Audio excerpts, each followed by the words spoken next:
Mikal Bridges broke out with the Nets after being traded to Brooklyn from the Suns in the Kevin Durant trade. The question was how much of his breakout with the team was sustainable and how much of it was a fluky hot start because he got more opportunity. Well, this season he's proving it wasn't a fluke. He's actually this good. He had a solid start to the season, but nothing compared to the games he played with the Nets last season.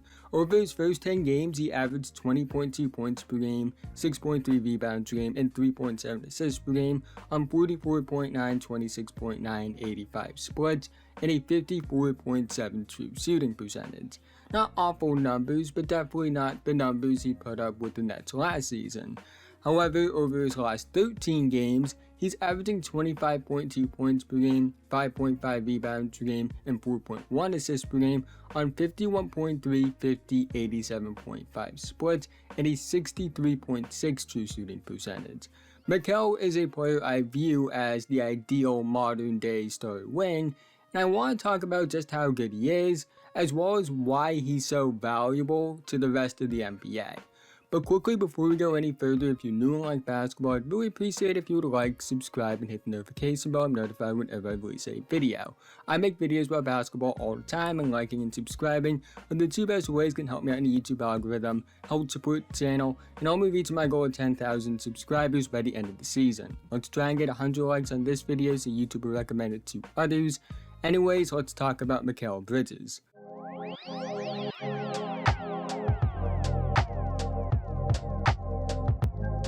What makes Mikal such a valuable player is the fact that he's efficient on all three levels as a scorer and is also versatile as a scorer. He's efficient attacking the basket, he's efficient from the mid-range, he's efficient from three, while also having good volume from all three levels of the court.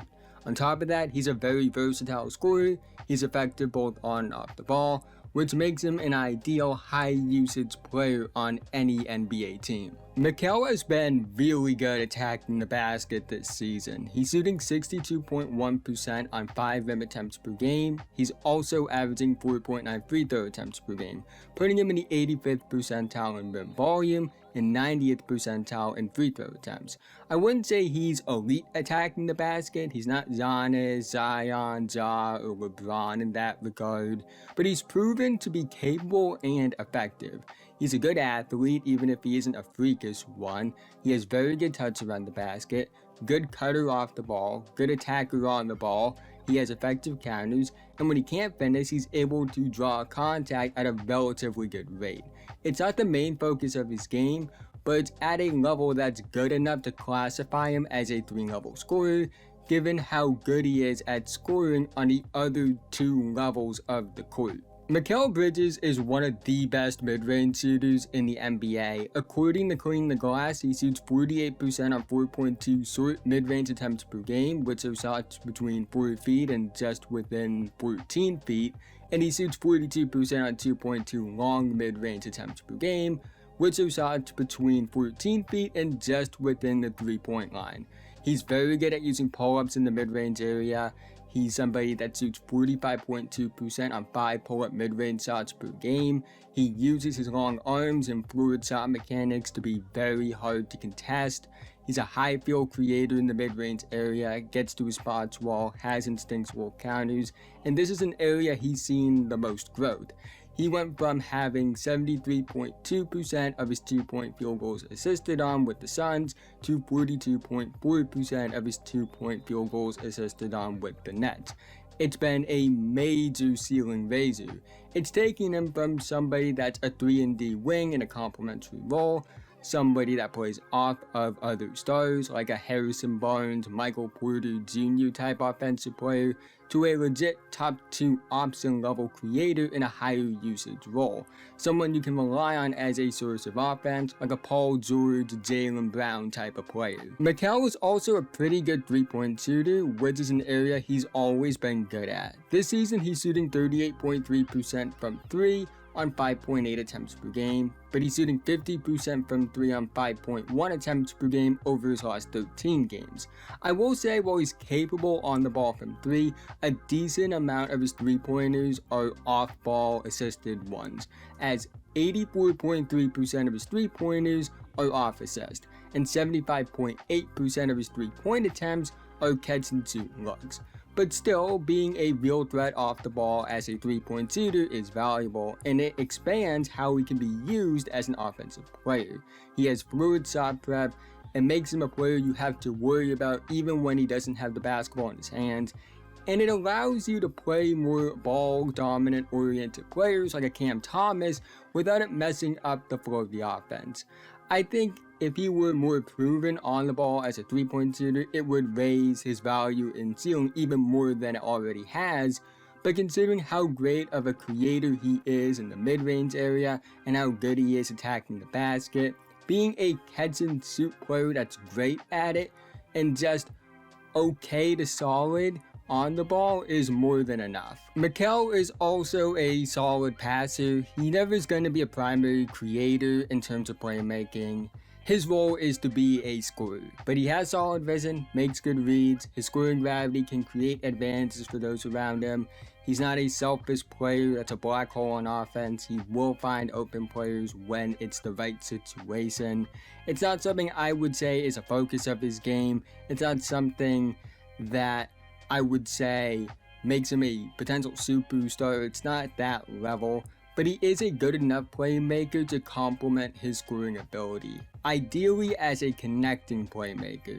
His passing ability isn't elite, but it's at a level where I can confidently say he's not a one-dimensional offensive player, which given his skill set and ideal role on a contender, it is more than enough. And of course you have his defense, where he's elite. Has the physical and athletic tools, has the motor and feel, great on and off the ball, active hands, plays passing lanes, can play at the point of attack, can play off ball, pretty good shot disruptor, just everything you want in an elite defensive wing.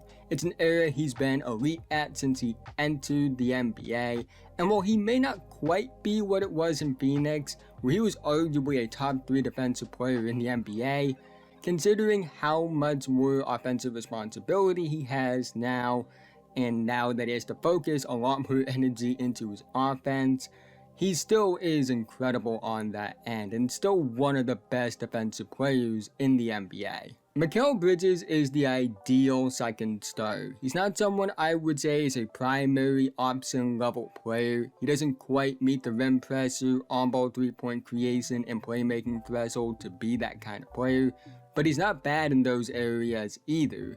He's really good as a scorer on all 3 levels. He's very efficient, he's effective on and off the ball, he's an elite defensive player.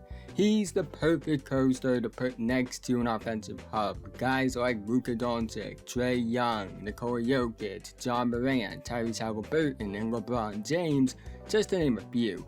He can play off of a dominant creator. He can play on the ball when the main option needs rest. He may not be the perfect offensive player, but he's very polished and well-rounded with little to no true flaws in his game. And then you add his defensive value. This all makes Mikal one of the most valuable players in the NBA. Not in the sense that he's an MVP level talent, but more in the sense of how valuable his archetype is to the rest of the NBA. For the Nets, I think they are in a position to drop a superstar player onto this roster and contend for a title, whether that's through free agency or a trade. And you think about the other side of it, and let's say the Nets can't get that superstar and want to hit the reset button. You could trade Mikal for a lot. You can get a lot in return just because of the fact that he is that valuable. Look at a team like the Pacers in particular. They say at least give the Nets a call about Mikal, although I will say at the same time, I don't know if the Nets are looking to trade Mikal or are willing to trade Mikal because of the fact that he is a really good player, and if they don't feel like they're going to get proper value in return, it's worth keeping him. There's nothing wrong with keeping a 23 to 25 point per game scorer that's efficient on all three levels and is elite defensively. Regardless, Mikal is a star in this league, one of the most complete players in the game.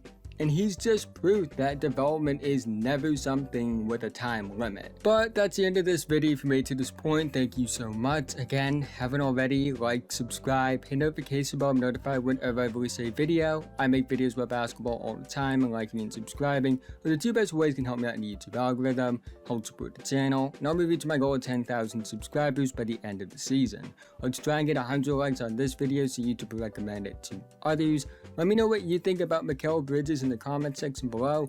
How good do you think he is? How good do you think he can be? Do you think he's done improving? Do you think he still has room to grow? Do you think a team should trade for him? And if you do, what team do you think should make that move? But with that being said, have a nice day, and I'll see you guys in the next one.